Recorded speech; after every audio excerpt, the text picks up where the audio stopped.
Jarang banget ketika pihak leasing itu membagi hasil daripada lelang unit tersebut.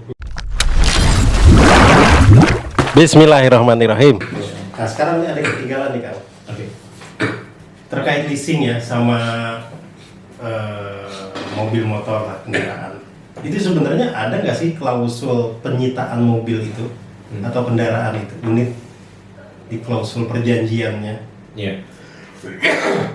Jadi biasanya ini kan ketika debitur dan kreditur sebelum serah terima unit itu ada perjanjian yang harus ditandatangani oleh para pihak. Ya. Ini juga kita harus tahu bahwasanya yang tanda tangan itu harus berdua paling tidak. Ada pemohon, ada penjamin. Baik itu di leasing, koperasi dan lain-lain. Kebanyakan nih Kosipa nih, kadang-kadang kan si emak-emaknya, si ibu-ibunya pinjam tanpa sepengetahuan suaminya. Betul. Ini sebetulnya sudah cacat secara hukum.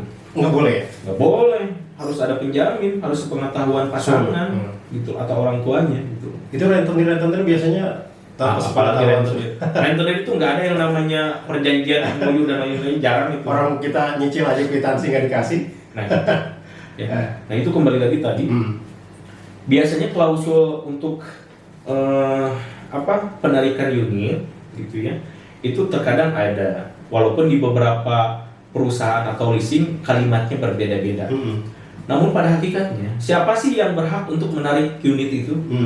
Bukan leasing, bukan juga debt collector. Bukan lah, apalagi dia. Apalagi dia ya. Debt collector kan pihak eksternal. Nggak ada tuh debt collector tanda tangan di MOU. Debt collector itu menjalankan tugas ialah berdasarkan surat kuasa dari kreditur. Tapi kan secara aspek hukum yang lebih tinggi itu kurang tepat gitu. Nah, di sana ada yang namanya undang-undang fidusia. Kita lihat undang-undang fidusianya ini didaftarkan atau tidak, gitu ya. Lalu siapa yang berhak untuk menarik unit? Nah, itu pengadilan yang menetapkan. Ada bahasanya lelang. Nah, kebanyakan di leasing kita itu lelang secara sepihak saja.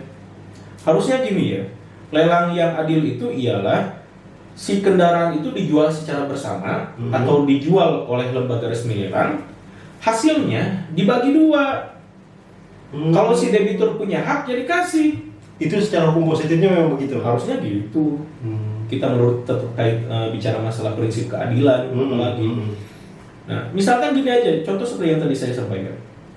Ini sebetulnya piutangnya itu tinggal 5 juta lagi nih. Tinggal 2 kali angsuran misalkan. Nah, dia sudah bayar banyak. Rata-rata yang terjadi, unit sudah di tangan kreditur, itu dia sudah lost kontak saja dengan debitur. Debitur tidak akan pernah bisa untuk mencari keadilan. Ini kan sudah keluar banyak, dia bayar cicilan selama 2 tahun lebih, hampir 3 tahun. Malah pokoknya sebenarnya udah lunas itu sebenarnya. Udah lunas gitu loh. Ini kan kezaliman gitu loh, kezaliman. Dan memang pada fakta di lapangannya kayak gitu. Jarang banget ketika pihak leasing itu membagi hasil daripada lelang unit tersebut. Seberapapun piutangnya. Beda kecuali misalkan ini masih baru 2 kali angsuran, mobil sudah ditarik gitu ya. Ya jelas debitur tidak punya hak di sana. Tapi ini kalau seandainya ceritanya sebaliknya kan ini juga harus berkeadilan. Gitu loh. Nah, fidusia itu kan tadi katanya harus didaftarkan. Ya.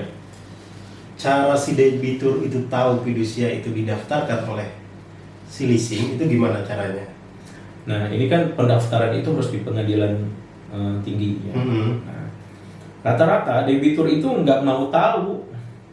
Karena kan gini, kalau kita pikirannya wah ini mobil baru mau datang nih, motor baru mau datang, boro-boro mikirin fidusia kan. Yang penting gimana itu mobil segera turun, bisa kita pakai, bisa kita pamer walaupun kredit gitu ya. Nah itu jarang banget. Orang yang udah tahu pun bodo amat fidusia. Yang penting mah mobil turun ke rumah datang. Itu jarang gitu loh, dan jarang orang yang mau tahu. Nah itu biasanya akan terbuka ketika permasalahan itu tumbuh. Karena gini, setiap leasing terkadang tidak berani untuk memproses hukum bila mana terjadi prestasi atau kejahatan yang dilakukan oleh debitur. Misalkan kendaraannya digelapkan, itu tidak semua leasing bisa tuh mempidanakan, karena bisa jadi mungkin fidusianya belum terdaftarkan. Tapi ada leasing juga yang berani sampai dengan ada di proses hukum ada. Kita pernah menangani itu. Gitu. Pernah menangani 2 kasus tuh, ada di Karawang, ada di Tangerang Selatan. Itu ibu-ibu. Bahkan kalau di Karawang itu lagi hamil gitu ya. Itu juga sama tuh kena pidana. Itu yang memang menyakitkan gitu ya bagi kita.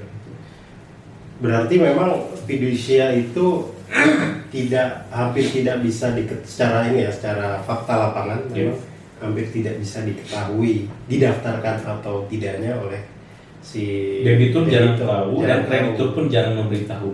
Tapi di lapangan, contoh di Cianjur. Dulu waktu saya kerja di leasing, itu 90% fidusia itu tidak pernah ada yang karena memang prosedurnya ribet. Dan si kreditur pun harus mengeluarkan dana. Padahal itu wajib didaftarkan kan? Harusnya iya sesuai undang-undang. Jadi ketika si unit ini bermasalah angsurannya, si leasing ini serta-merta berhak dong menyita karena tidak terdaftarkan fidusianya. Apa enggak juga? Dalam artian bukan menyita secara langsung ya, tapi memang kan akan biasanya yang terjadi antara debitur dan kreditur itu akadnya itu bukan kredit, ada terkait, tapi sewa menyewa, bahasanya gitu. Jadi memang si kreditur ini pinter meracik perjanjian ini, walaupun setiap leasing berbeda-beda nih. Tapi kembali lagi, siapa sih yang berhak untuk menyita? Ya kan ada step by step prosedur. Contoh misalkan kalau di perbankan kan rumah KPR, rumah nunggak proses lelang. Nah itu kan mulai dari misalkan nunggak 3 bulan, 6 bulan baru proses pelelangan. Sebelum ke pelelangan itu ada si kreditur itu menunjuk lembaga apresial yang mentaksaksi harga rumah, jaminan berapa, itu ada lembaga resminya. Nah, kreditur juga harus bayar ke sana. Setelah ditaksasi nanti misalkan apresialnya muncul harga minimal maksimalnya unit itu berapa rumah itu harganya. Setelah itu muncul baru ke lembaga lelang. Lembaga lelang pun belum tentu laku cepat gitu loh, bisa setahun, bisa 2 tahun, bisa sebulan laku. Nah kalaupun laku, nah ini lembaga lelang lewat pengadilan juga nanti harus membagi 2 sesuai haknya masing-masing.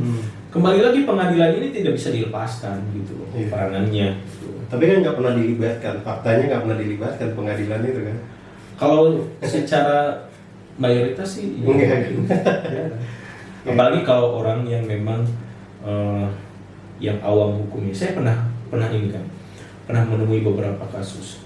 Jadi si oknum kreditur ini misalkan gini, jaminan ini harganya 350 juta rumah itu. Sisa utangnya cuma 50 juta lagi. Proses lelang, ya. Proses lelang sehari kelar laku. Di Garut saya tuh pernah kejadian. Ternyata setelah kami investigasi, si oknum kreditur ini kerjasama dengan orang yang punya modal, yang membeli si aset itu. Paling misalkan harga 350 juta yang harusnya segitu, paling dia lelang 150 sampai 200. Kan ruginya banyak. Itu dibelilah tuh sama orang ketiga. Padahal orang ketiganya ini masih kenalan si kreditur, bagi hasilan mereka. Kezoliman. Banyak ini. Orang yang nggak tahu hukum kayak gitu. Dan itu banyak terjadi. Hanya ngeri banget kalau kita ngeri banget.